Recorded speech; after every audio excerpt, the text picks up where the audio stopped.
Go. 2 red, 2 glasses, 2 blues, 2 no hair. Charlotte, go. Let's start. Welcome. Good evening. I'm Charla Jackson, president of the Camellia Rose, Georgia chapter of the Links Incorporated. Thank you for joining our community conversation, Matters of the Heart. We're going to talk about heart disease. Tonight, we're going to discuss all things heart with a panel of the leading experts on heart health. We will also hear a compelling testimony from a heart transplant recipient. But first, I'd like to introduce you to tonight's moderator, Marjorie Mitchell. She's an esteemed member of our chapter. Marjorie is the Director of Enrollment Management at the Westminster Schools, where she has managed admissions and financial aid programs and cared for the community for over 20 years. A former economics teacher, she enjoys working with both parents and students.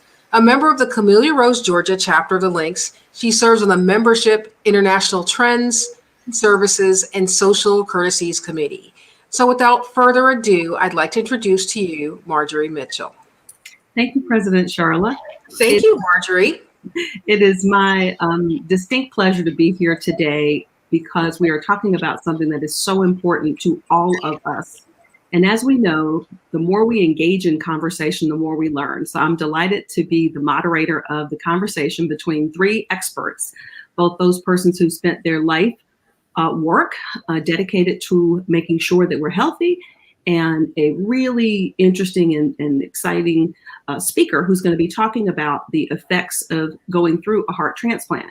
So our hope today is that we learn some things that we haven't had a chance to think about, and we really begin to understand how we might be able to actually take the first micro step towards making changes that we all know we need to do.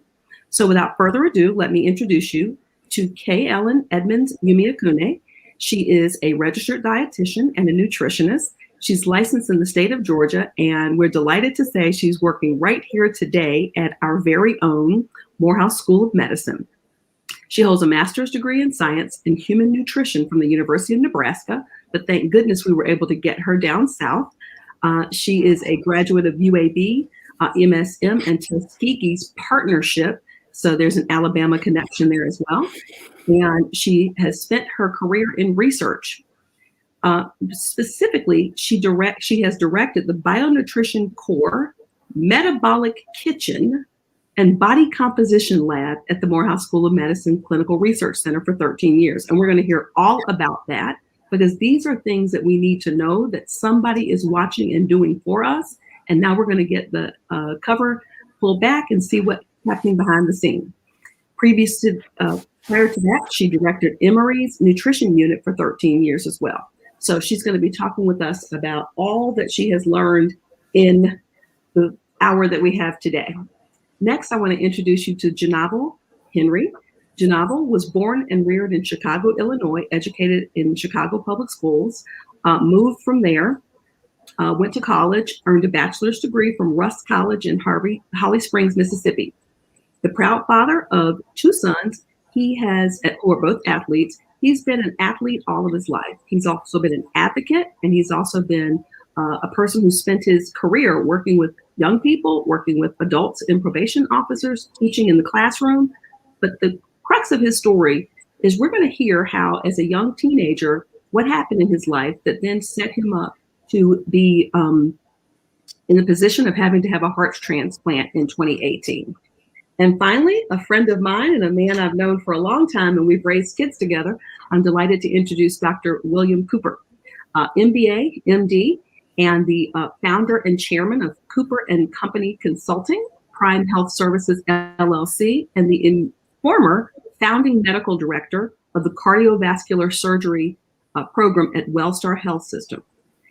As the associate professor of surgery at Emory University, he was asked to go over and help get that program started. And so he's going to talk to us about his training in general surgery and cardiothoracic surgery, and how he used his MBA to really think about bringing to the community a higher standard of care. Voted the 2015 Georgia Hospital Association Physician Hero. He's an experienced physician, surgeon. He's also a veteran, a speaker, an author. We'll hear about that in a moment. An entrepreneur with over 30 years of healthcare experience. So let's get right into the questions. Dr. Cooper, will you mind taking the first question? Sure, no problem. Fantastic. So Camellia Rose Links is an organization of African American women, and we know that heart disease kills 50,000 women annually, Black women annually. Yet 1 in 5 women don't believe that, that we actually should do something. I'm sorry, 1 in 5 women believe that we should do something different, that we're at risk. That means 4 out of 5 women don't believe that we personally are at risk. Why do you think this is the case? Yeah, I think it's, thank you for the question, Marjorie, and also thank you all for inviting me. I think we have, there's an issue with messaging.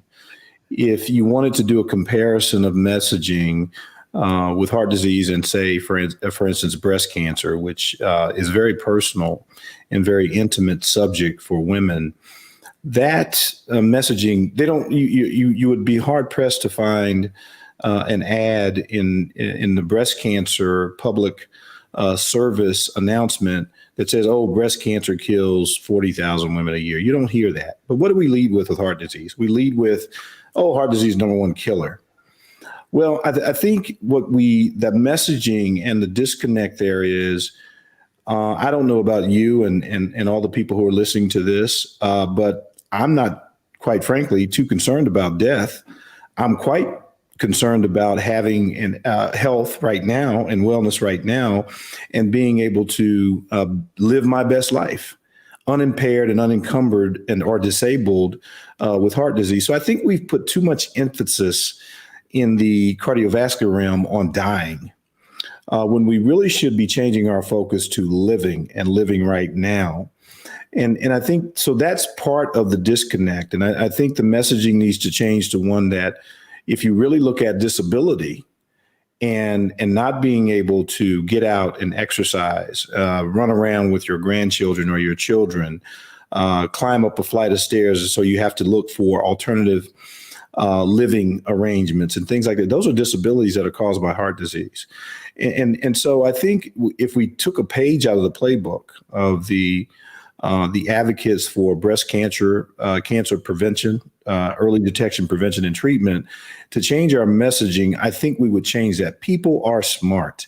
I'm really sort of over we need to educate. No, you don't. If by a show of hands, anybody on here that doesn't know that heart disease is #1 killer of people in America, I would venture to say there's probably 0 people going to raise their hand and say, I didn't know that. If you did, please call me after this so we can have a conversation. But I think it's our messaging and our focus on dying rather than our focus on living now. No woman wants to walk around having had a mastectomy. That's a real stigma for women.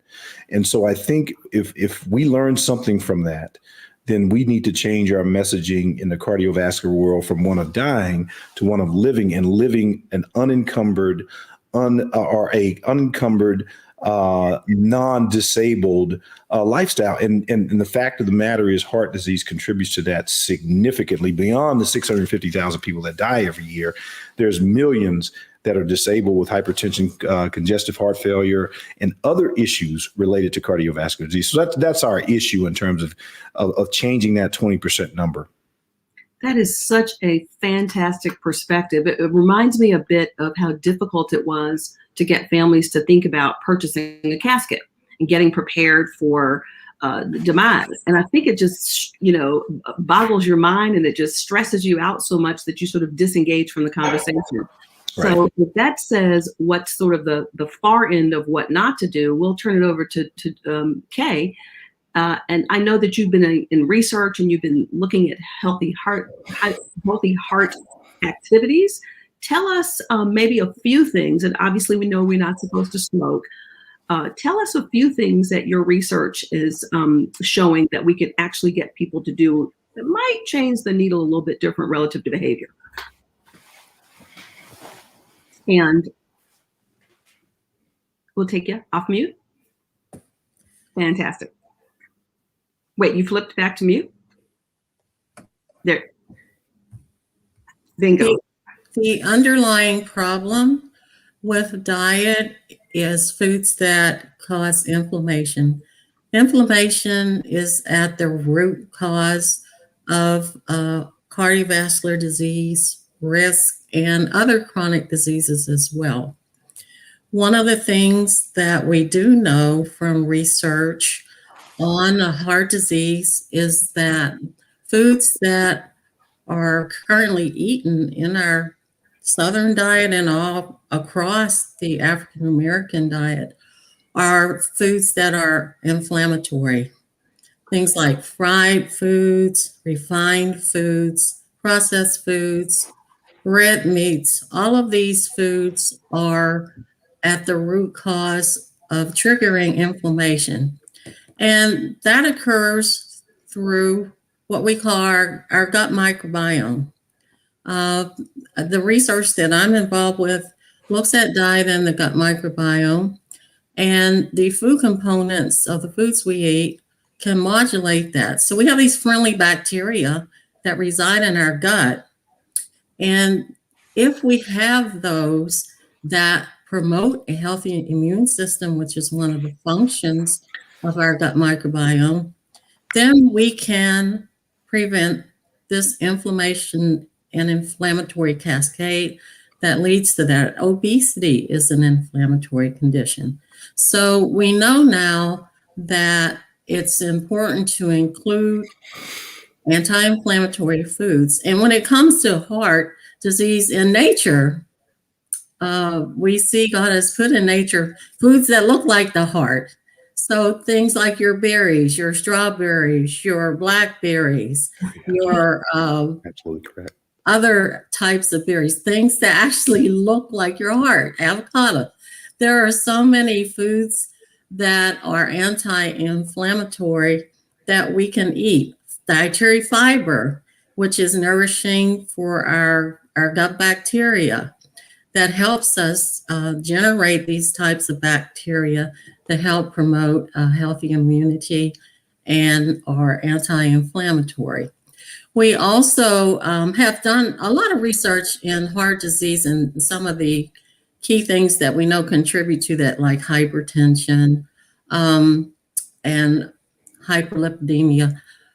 There are two key diets that are in the news all the time, Mediterranean and DASH, and they both have sort of anti-inflammatory effects when consumed. They're a little different, but they both can lower blood pressure. They can help lose weight, those kinds of things. But some of the key problems with African Americans following them is being able to maintain and sustain that. We have enough foods that we normally eat in our regular diet that are anti-inflammatory.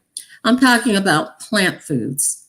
And it's important for us to go to a plant-based diet because it is in plants that you get fiber. There is no fiber in meat, absolutely none. And so a plant-based diet is what I've been researching, and its effects on the gut microbiome, its effects on obesity. We're doing a study currently looking at reducing obesity with a plant-based diet, reducing risk for breast cancer, another area of disease that affects women.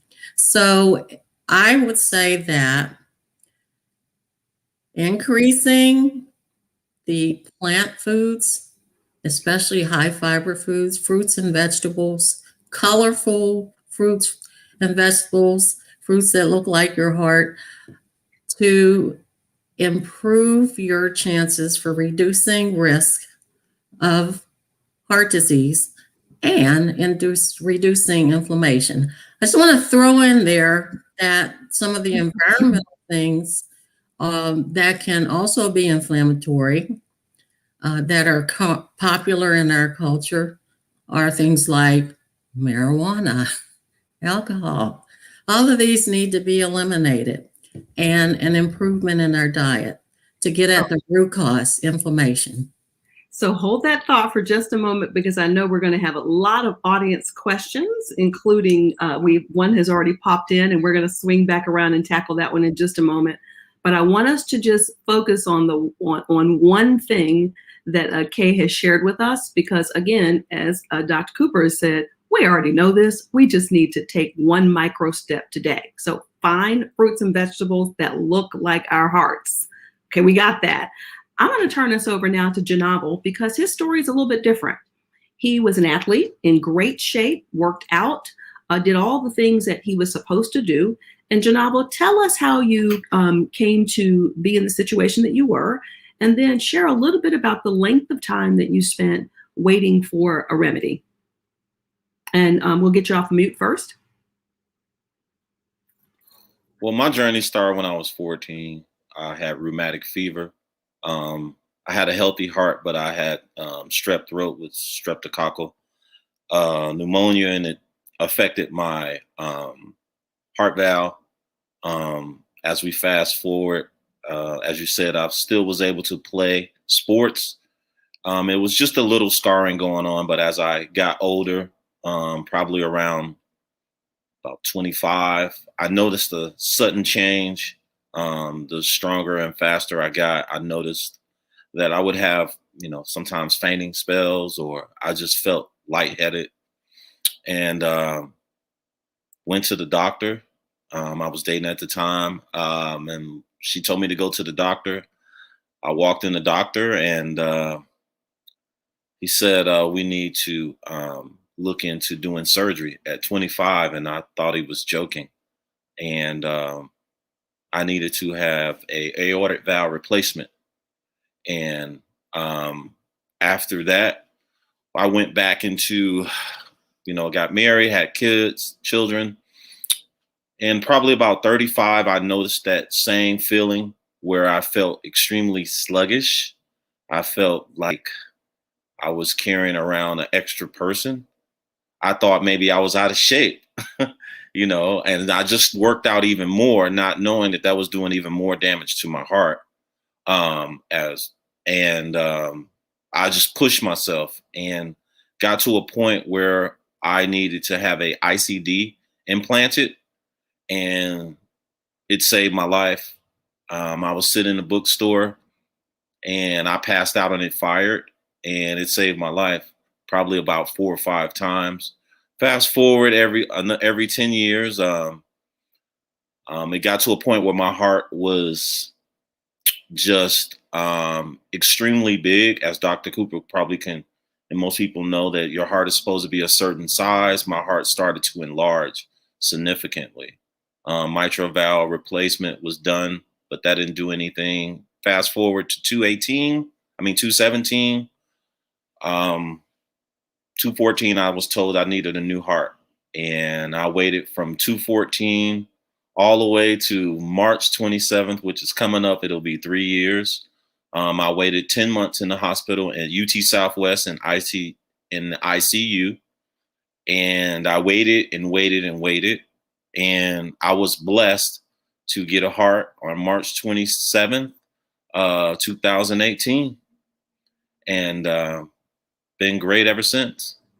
Fantastic. Thank you for sharing the story. And this is what Dr. Cooper is talking about, which is may not die, but what can we do to make sure that we remain as healthy as possible? Because I also, Janavel, want to swing back to you.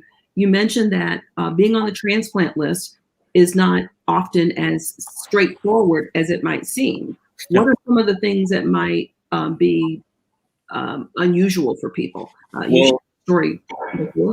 Well, first of all, you almost have to be at the top of the food chain, and that means you have to be in intimate trouble, as Dr. Cooper can help me explain it, and Ms. K. You have to be status 1A.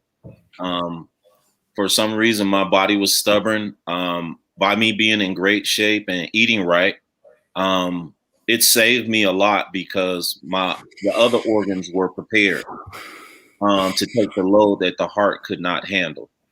So my body pretty much compensated. So when she says that you need to eat right, and Doc says that you need to take care of everything, when a machine can compensate, and that's what my body pretty much did for my heart. I have a saying that my body pretty much dragged my heart across the finish line. So, but you really have to take into account that just because you need a heart doesn't mean you're going to get one. There's over 300,000 people before COVID that are waiting to get a heart and that die every year.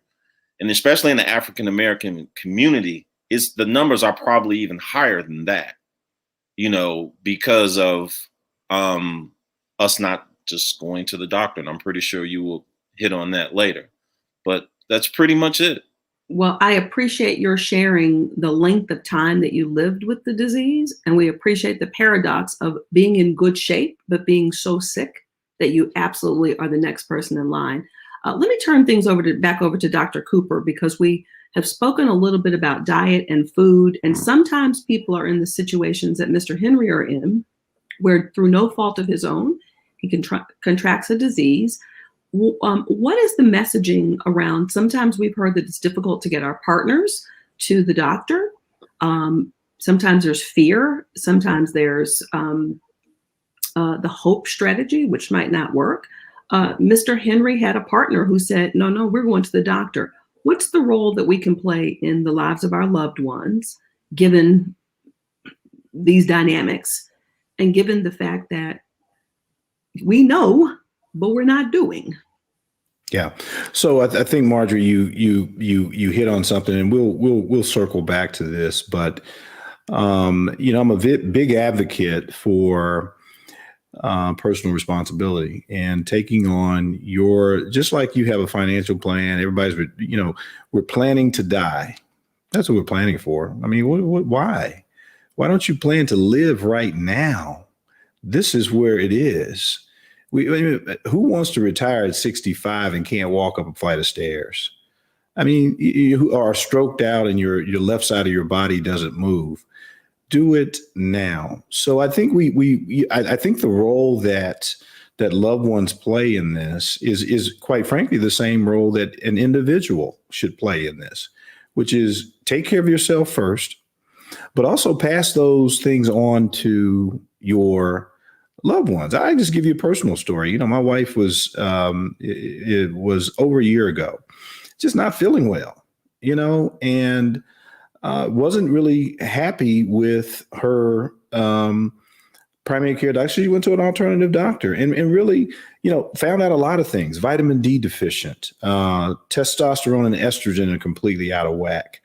So I started looking at her and I said, you know what? And literally a couple months later, she's working out, she's looking fine and getting in shape. And I'm like, wait a minute.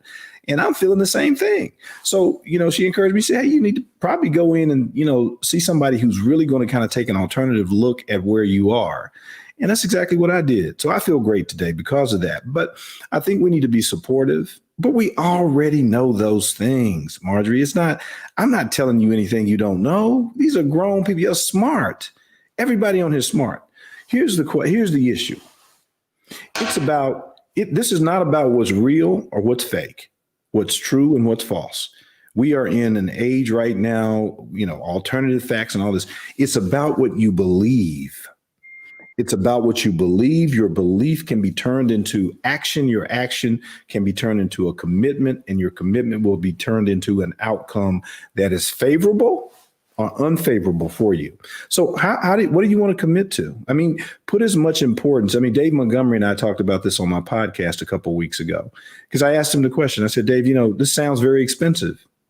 He said, well, look here. You go out and you buy your Gucci, your Louis, your Buccinelli, or whoever else, Ellie. These are people living overseas who are making a whole lot of money off of their name. There's no substance there. There's no real value there. Why don't you value yourself that way? Go and pay for that nutrition consult. Find someone outside. Say, hey, look, here's what I'm eating. How can I change this? My pastor, Pastor Kevin Muriel at Cascade United Methodist Church, has done a great job in talking about. He's lost a lot of weight. He looks fantastic, but he took his own health in his own hands and said, look, I'm going to do better than this. Okay. And that's what we have to begin to think about. Now, I'm also going to criticize the healthcare system in some regards, because we become so focused on sick care that we've gotten away from preventive care. It's all about what medicine I can put you on. And then we basically abdicate the responsibility for you, for your wellness, to the internet, diet books, or whatever else. And so that's the fault of the healthcare system. And then I'll also say, so you think about Kay Umiakune and her and the work that they're doing in Morehouse. I don't know about that work. I don't. I flat out don't. So a lot of times in healthcare, we do great research, but we preach to the choir. It's an academic exercise to publish an article and put it in an academic magazine that Marjorie Mitchell is never going to read. So how do you translate that great information that we know exists regarding a plant-based diet to actionable communication to people who can actually take that information and do better? So that's my kind of soapbox, and that's where I'm going to stay, because, you know, we can sit here and talk about heart disease numbers. You've heard that. You've heard that from 1,000 people. I'm sick of hearing it, honestly. I've been in this game for 30 years. So what are we going to do about it? What's our action? What's your plan? Have you written down? I got a plan. I personally have a plan. Now, do I always follow that? No, but I have a plan to be healthy, to stay well, to have my mental health, my physical health, my social health, my financial health, and all those things in order. That is such a fantastic way of thinking about it. The net is that which we watch, that which we guard, we actually can make goals and set goals and plans around. And we do have financial plans. We do have education plans. But what I also know, I do work with students in schools. And what I do know is that there are a couple things that we have to do. We have to make it multimodal. So we're going to ask you about your book in just a little while. And we thank you for being on the program tonight, the visual. They're visual learners. There's also verbal learners. There are people who just have to live it to see it. And by the way, I think we might have lost Janavel, but if our tech team will reach out and see if we can get him back into the studio. I want to swing back to Kay, because Kay, your research is going on. You personally have advocated plant-based diets. What makes foods heart healthy? And what is the one thing we can tell, not the whole thing, what is the one thing, like plan to live? What's the one thing we can do to get us started on increasing our acceptance of a plant-based diet? Because as all things are, it's hard to get adults to change. Well, I think the one thing, and I like what Dr. Koop said about looking and doing things for yourself and looking at yourself is valuable. One of the things that you can start doing is, clean out your refrigerator. You don't have so much space in your refrigerator. Today. Yes. And rearrange that so that, all the space you were using for the meats and the cheese, get rid of that and put more fruits and vegetables in there. Change your pantry. Let's stop right there, because that's important. That's huge. If we want to make sure our plates represent 75, 85% plant material, what percent of our refrigerator? Exactly.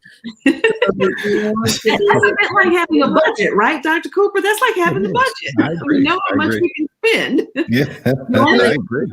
Shelf for meat. Yeah.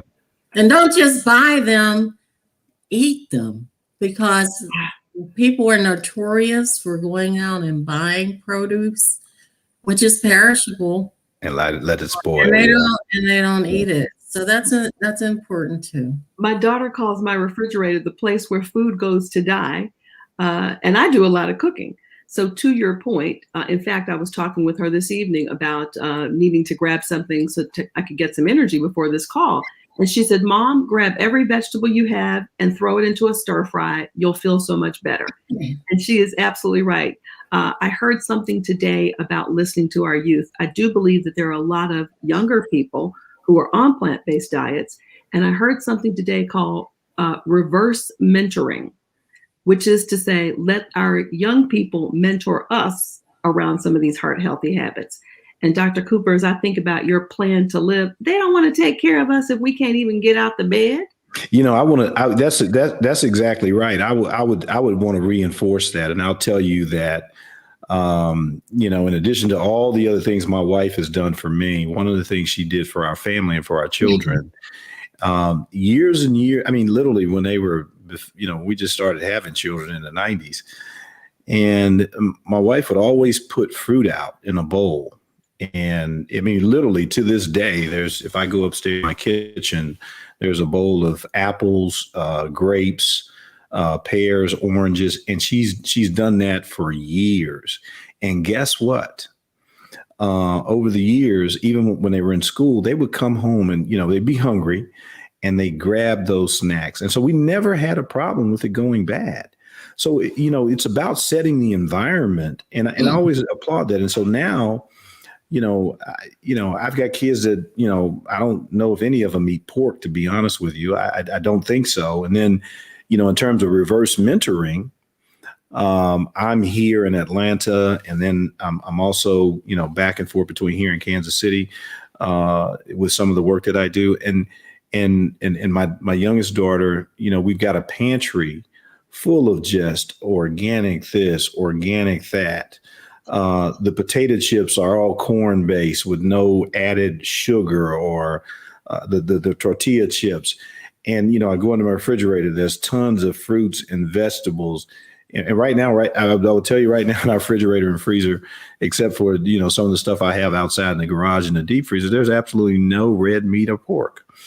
And so, you're right. You're absolutely right. We need to watch them and listen to them, because they are really into this next generation is really into sustainability, wellness, and doing those things that are going to contribute to them living much fuller lives. So I like that concept, and I think we can really learn from them. My daughter's Cameron has really, taught me how to eat a lot better just by her coming home and putting healthy stuff in our refrigerator in the pantry.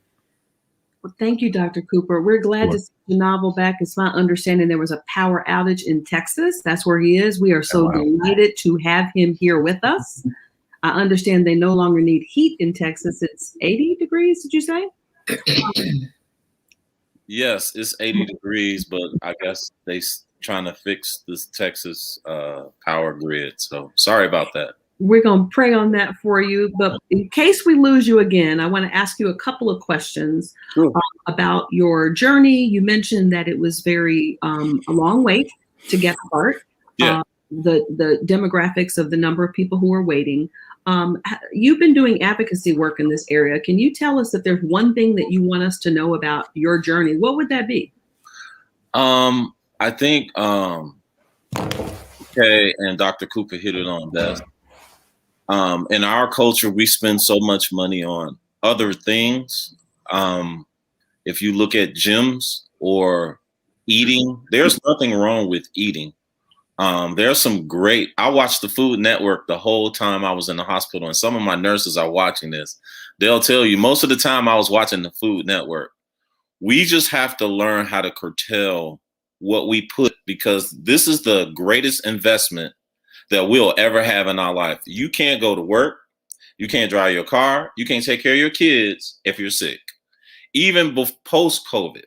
So you can't do any of those things. So I think nobody is perfect, but I think there are a lot of foods out there that we can indulge in that are healthy. Like I love broccoli, and as a kid, I loved broccoli, but I didn't know that broccoli pound for pound has more protein than meat. There's a lot of beans that we eat, black beans and rice. We just can't add on the salt and the neck bones to it. I mean, a lot of things that we can eat, and as Doc said, we're eating to live, Now, I'm not saying that anybody's perfect, because I know sometimes even my doc, we have an ongoing thing. There are things that I'm going to eat that I understand that, but I make sure that I get out and work out. We need to get in touch with the sun.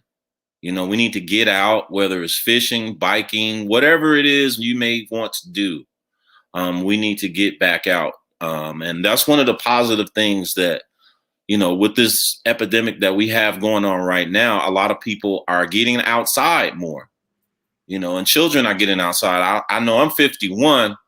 I mean, we couldn't come back inside until it was time for the sun to come down. We was outside all day or working or doing something. But I think that's something that we have to get back to, is taking a better, like, they both said, invest more in our bodies than a purse or car. Fantastic. Yeah, I agree. I want to say one thing to just follow up on Janaval's comment. And you can't eat an elephant in one bite. And you need to it's increment, like he said, it's incremental. You can't, I would challenge the audience and the people listening to this to become conscious sort of people in terms of thinking about your own existence, your own presence, your own, where are you right now? And what do you want? And so this impulsive eating that we do, or just because it's there or because we don't want to see it go to waste, as Kay referred to, clean that refrigerator out. We cleaned out our pantry this past weekend. Literally, there was probably 300 pounds of just junk. Just junk. And we went through, line by, shelf by shelf with our organizer and just pulled out the stuff that we were like, we're not going to do that anymore. We're just not doing that. And we did it as a family, our, husband and wife, my wife and I did that along with our organizer who does this stuff, but it's incremental. You cannot eat the elephant in a day. So just start small. If you're drinking 2, 3, 4 Cokes a day, hey, let's cut that back to maybe 1 a day. Let's if you're eating hamburgers 2, 3, 4 times a week, let's cut that back to maybe 1 or 2. So start small, start with baby steps. Don't get caught up in this trap. There's a lot of stuff out there about this stuff now you drink and put in your belly and lose it. Come on, guys, that's not going to work. That's silly. That's not sustainable. It's not sustainable. And we've got it. So it's about what you believe. And then your beliefs are going, I'm going to keep saying this. That's my final statement, quite frankly. It's what you believe. It's how you're going to act on your beliefs. And are you really going to commit to making a difference and making a change? And that really gets to the essence of what we're talking about. All these statistics about this, people don't care about it, because here's the deal. If the leaf didn't fall in my yard, I don't have to rake it up. But let me tell you something. That leaf is on the way and it's going to fall somewhere. And when it does, all of a sudden, oh, Lord, I got chest pain. I had a heart attack. Calling Dr. I get so many text messages and inboxes and people, I need this. Yeah, I know you do. But here's what you need to do first. Okay. And I just have to keep it real with us, because we need that real conversation. All of this statistics and heady stuff, I really, honestly, I'm really over it. And, I think we need to rely on people like Kay. We need to rely on our nutritionists. We need to rely on our estheticians and our massage therapists and our people who are trying to get our spiritual self together so that we can really focus on taking care of ourselves. Thank you, Dr. Cooper. We hear you. Small steps, but start today. We're going to start with Kay's refrigerator. Kay, a couple questions have come in from the audience. One's about red wine. And then there's another one about, what about chicken and fish? And I just want to say this as you begin to make your remarks. In the education world, there's something that we know is extremely important when you're teaching a concept to people, and it's called making it personal and then spacing. You have to tell it to the students over and over and over until it becomes important to them. So now I have this tree, it's got a leaf on it, is fluttering in the wind, it's used to drinking red wine and eating chicken and fish because I thought that was supposed to be good for me. Talk to us, Kay. What do we do? Okay, so, in essence, we're talking about making a lifestyle change. We're talking about not just changing what you eat, changing your whole mindset on the kind of lifestyle that you want, that's going to continue to promote health for you. So if people are still wrapped up around the red wine, Here's the deal with red wine. What is it made from? Red grapes. All right. And what's in those grapes? Polyphenols. They are flavonoids. This is what is the anti-inflammatory benefit that's going to help you lose weight, reduce that obesity. It's the grapes. Why go to the wine when you can get it from the grapes?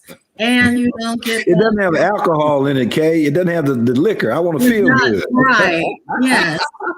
Well, that should be your go-to snack.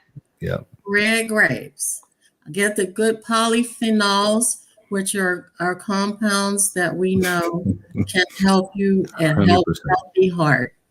Yeah. And the chicken wing, get rid of it. Okay? Because we hear red meat, but we eat a ton of chicken, more chicken than anybody. And so that is, just because you're in the back of your head, this white meat is good. No. Has things, you're going to fry it. It's got things that were used to grow up the chickens that you don't want to ingest in your body. So get a new lifestyle. Look at everything, the big picture, not just what you eat, how you living your life. What kind of music are you listening to? What kind of prayer life do you have? Absolutely. We're talking about all of that because all of that's related to heart disease. If you're angry at people all the time and you're stressed out all the time, you're mad, they're contributing equally to heart disease. All of that's inflammatory. So lifestyle and red grapes.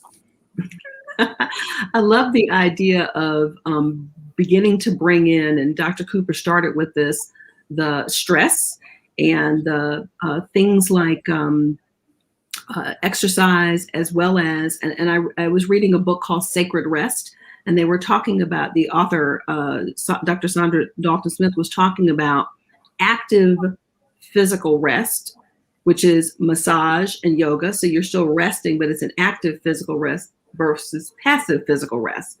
She then goes on to talk about sensory rest. She goes on to talk about stress rest. And I know that stress produces cortisol, which also affects the heart. Talk to us about what are some of the things that we're beginning to see in the medical field as it relates to looking at these things in a different way. Yeah, I think that's a great question, Marjorie. But here's what we know in the world of universal energy and things that you can't see, you can't touch. We are now beginning to understand the power of that energy, and particularly in the quantum physics realm. And this is something that's been around for a very long period of time. But people are beginning to understand how our thoughts can create a physical response, how our words, quite frankly, can create a physical response in our body. And so I'm a big believer. And every morning I do this. I get up at 5 o'clock every morning and I sit with myself. It's hard to remove the cell phone sometimes.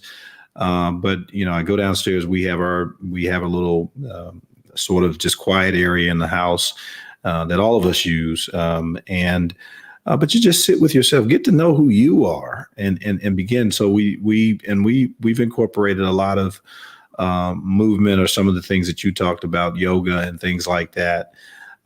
Yoga in this country has been diminished to the asanas, which is the movement yoga that you hear or see. But in its very essence, yoga is really about stillness and consciousness, and really coming into really understanding who you are. So I think that the medical field, quite frankly, the university, I want to say it's Arizona, has really done a great job with not necessarily alternative health, but with adjunct type of health, in terms of things like yoga and some of the things that we talk about, Tai Chi, and how massage therapy and all those things can really help rebalance our physical selves and to put us in a better place. Because you're absolutely right, stress is a real killer in this country. And I'll just give one little anecdote. Working with through my consulting company, working with a large assisted living place.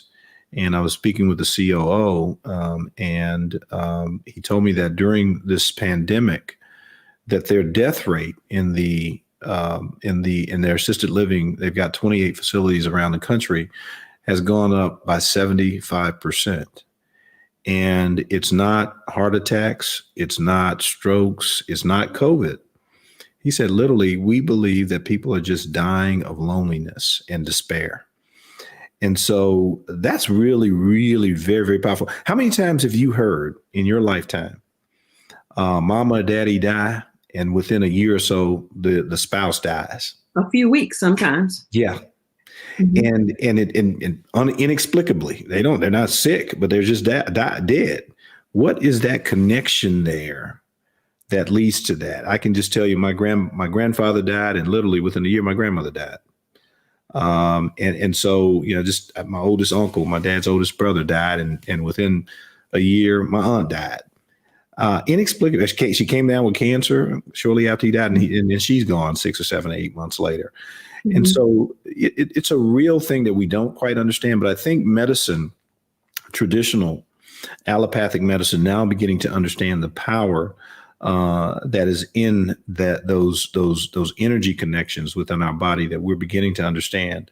And in the simplest form, for example, if you take if you're doing an MRI on someone, and they can see changes in the brain when people have experienced pain or stress or some kind of stimulus. You can actually see on those MRIs the actual changes that occur in the brain just as a response to the environment and a visual or a palpable stimulus. And so it's real. And I think that we have to do so. And I would tell you this, in terms of the heart thing, I think certainly for African-American men, and I really want the audience, because I have a sense that there's probably a lot more women on here than there are men, but mental health in African-American men is really driving a lot of bad behaviors that lead to a lot of bad actions, that lead to a lot of horrible outcomes. So the mental health of African-American males is one of the most underrated impacts certainly on heart disease, cancer, and mortality in Black men. Certainly it's a big deal in Black women, but women tend to be a little bit more open with their feelings and tend to want to address those things, versus men who are a little bit more introverted. So I will tell you that really look out for the Black men and look out for their mental health, because they're not right. They're just not right. And so that leads to a lot of issues with our Black men, and it leads to heart disease and cancer and a lot of other things. A lot of historical reasons why that has been in our past. I will say that there's a wonderful exhibit right now at you all's former employer at Emory University right now, which is about Black men and emotions. So I want to encourage folks to get out to see that, because to your very point, Dr. Cooper, they are trying to normalize the emotional engagement with Black men. I know, Mr. Henry, you have a business where you make these bracelets, and I want you to share with us a little bit about that. And I also want you to share with us a little bit about what your advocacy work, the kinds of things that you do to encourage people to become donors. And at the same time, I also want to make sure that we get some questions from the audience. Genoval, are you, if you'll hit the mute, thank you. Wait, there you go. So I am an advocate for heart disease, and also for trying to get more people of African descent or people of color or anyone to donate. I think there's a stigma in donating. And of course, through time, it has been, things have happened. But I think we have to get more people into donating, because one of the things that you almost have to be the perfect match. Excuse me, Mr. Henry. Yes, ma'am. It's so important. I want to make sure your face is square up. Oh, sorry. Everybody in the eye and tell them how important it is. Sorry about that. It's okay. This is important. I think that one of the things that we all really need to think on is we really need to donate. I mean, sign up to be a donor, because you never know who you can save. And my story was it's almost like a movie almost. But I believe that the more we sign up to be donors, I know one lady who signed up to be a donor, and she found out that she had cancer, and she had no idea that she had cancer. But by her signing up to be a donor, she found out when the test came back that, hey, this is what's going on, and it saved her life. I mean, later she had a lot of things to go on, but I mean, those are the things I try to speak to young kids, especially the young kids that I've coached and young people, because they think it couldn't happen to them. Whereas a 23-year-old saved my life. And I got to see my kids, graduate and go on to play college football, and my oldest is a senior. But I mean, one of the things that I do, it's called Sunny Creations, and I give away, I have a bracelets that I will give away. 2 of them they look like hearts, and they're called The Beat Goes On, and I custom make them. A lot of the things I give away to transplant patients, because I believe that we have to, it's kind of like a virus almost. We have to pass it on to someone else, because that gift, you never know where you can affect another person. So.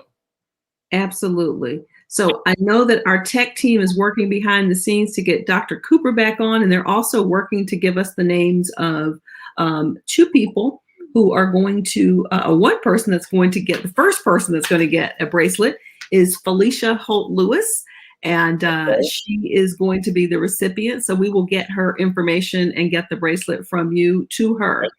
Once we get Dr. Cooper back on, we do want to give him a moment to share a little bit about his book.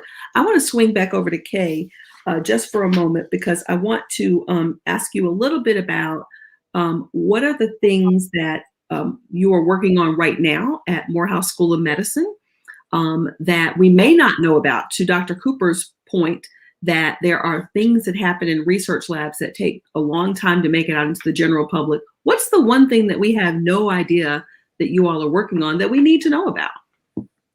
The inside scoop. Okay. Well, a lot of research goes on at Morehouse School of Medicine. I can speak to my own research. I actually finished up a study looking at the DASH diet versus a 100% plant-based DASH diet. Both of those diets actually resulted in weight loss, reduced blood pressure, and it was a study looking at its effects on cardiovascular disease risk and the gut microbiome. And so there were changes. There actually was a reversal of gut bacteria associated with obesity, was reversed after the diet. And this was a feeding study, so I fed people from the research kitchen.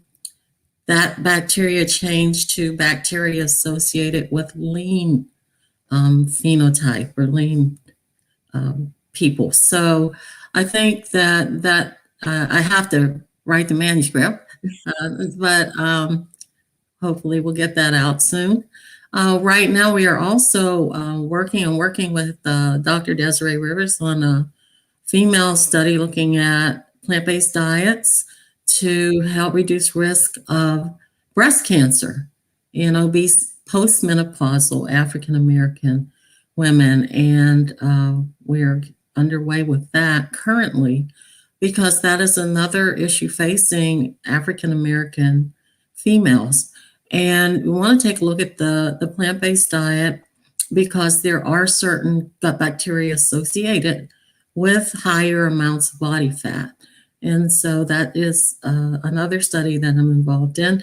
Also working with a study looking at sickle cell disease, a nutritional supplement that has an increased amount of certain amino acids to help with the growth of children. And we know that our African American population is more affected by that disease. So these are some of the research that I can speak to that I'm working at currently at Morehouse School of Medicine. Well, thank you for sharing that. And we'll look forward to hopefully some easily accessible ways to get this information out. To Dr. Cooper's point about this information is here. We need to make sure people know about it, but everybody has to be responsible for their own learning. So Dr. Cooper, tell us a little bit about the book you've written and why you did that. Yeah. So, as I sit here today, I'm one of 8 children in my family. It's been rather paradoxical and sort of a little ironic because of the 10 people in my family, there's only 4 of us out of the 10. There's only 4 of us alive today. My mom died in 1982 of pancreatic cancer. She had symptoms and was treated with a lot of you all probably are old enough to remember BC powders. And she was treating her back pain with BC powders. And ultimately, when it was really diagnosed, she had metastatic breast cancer. Once the diagnosis was made, she died within 6 months. In 1999, my youngest sister, Nicole, was hospitalized, went into the emergency room and had diabetes. Young, sexually active, young female, having, burning urine and things like that, and what they call polydipsia and pica, eating ice and things like that. Those were all symptoms of her diabetes, but she died within a week. Next to oldest sister, 41, died after heart surgery, at my hospital here in Atlanta, at Crawford Long Hospital. Been treating her shortness of breath for years as asthma, when in fact it was heart disease. I had a 45-year-old brother who dropped dead in 2006 of a massive heart attack. My oldest brother died in 2012 of AIDS and HIV and AIDS. I don't even see HIV. I see HIV all the time, but I don't see AIDS anymore. But he refused to take his medicines because of the idea that perhaps these medicines were somehow going to take his life. But in fact, the disease took his life when it didn't really have to. And then my oldest sister died of ovarian cancer in 2014. So at the age of 58. So none of my family made it to the ones who are deceased, made it to the age of 60. They all died very young. And if you think about all those stories, embedded in those stories is just about everything that's wrong with our healthcare system. So I utilize that experience and that life story to write a book. And the first part of the book is called The Truth. It talks about my family history. It talks about a lot of other stories of people who've gone through these trials and tribulations unnecessarily. Now there's everything. I mean, it's a personal responsibility. It's lack of access, lack of empathy. It's all the things that are wrong with our healthcare system. And so the title of the book is Heart Attack. The truth is those stories. The tragedy is the fact that 80% of these problems are preventable if we would do the right thing. And the triumph is really talking about how to do that.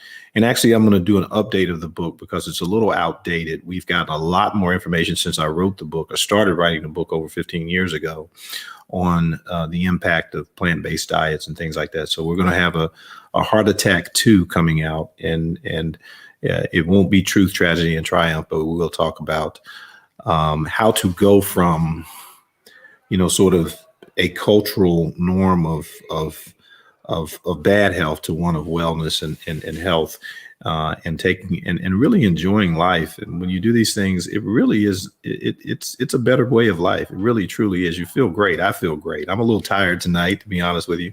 But that's because of some other things. But But it's a fantastic journey to change your life, to believe that you can change your life, to actually do it, and then reap the benefits of the outcome and stop worrying about, this dying thing. It's all going to happen. Anybody out there is not going to die. Okay. I'm not worried about that. I'm worried about what I got to do right now to live this wonderful life that we've been blessed with. Thank you so much. Thank you. Well, Dr. Cooper, Kay Yumiakuni, Genovo Henry, we appreciate your time. It's 8:30. We're at the end of our session here. The time just flew by. Dr. Cooper says, plan to live, stop worrying about dying, and get your plan in place, just like you have your financial plan. Yep. The novel says, get on the donor list, encourage people to get on the donor list. And we're going to drop into the chat the link for people who want to purchase your bracelets, Mr. Henry, and your book, Dr. William Cooper, as well. And then, Kay, once you get that study published, you let us know. In the meantime, we are very clear. Our assignment is to go home and throw the junk out of our refrigerators, leave room only for plants and vegetables. Yes. It has been a pleasure to spend the evening with the three of you all.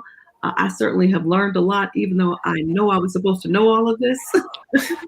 But thank you all, and have a great evening. Good night. Thank you all. Thank you so much. Bye-bye. Oh, I'm sorry. I need to just share that the winner of the book was Felicia Barrow. So we'll share that with her as well. Have a great evening. Okay, thank you. Bye.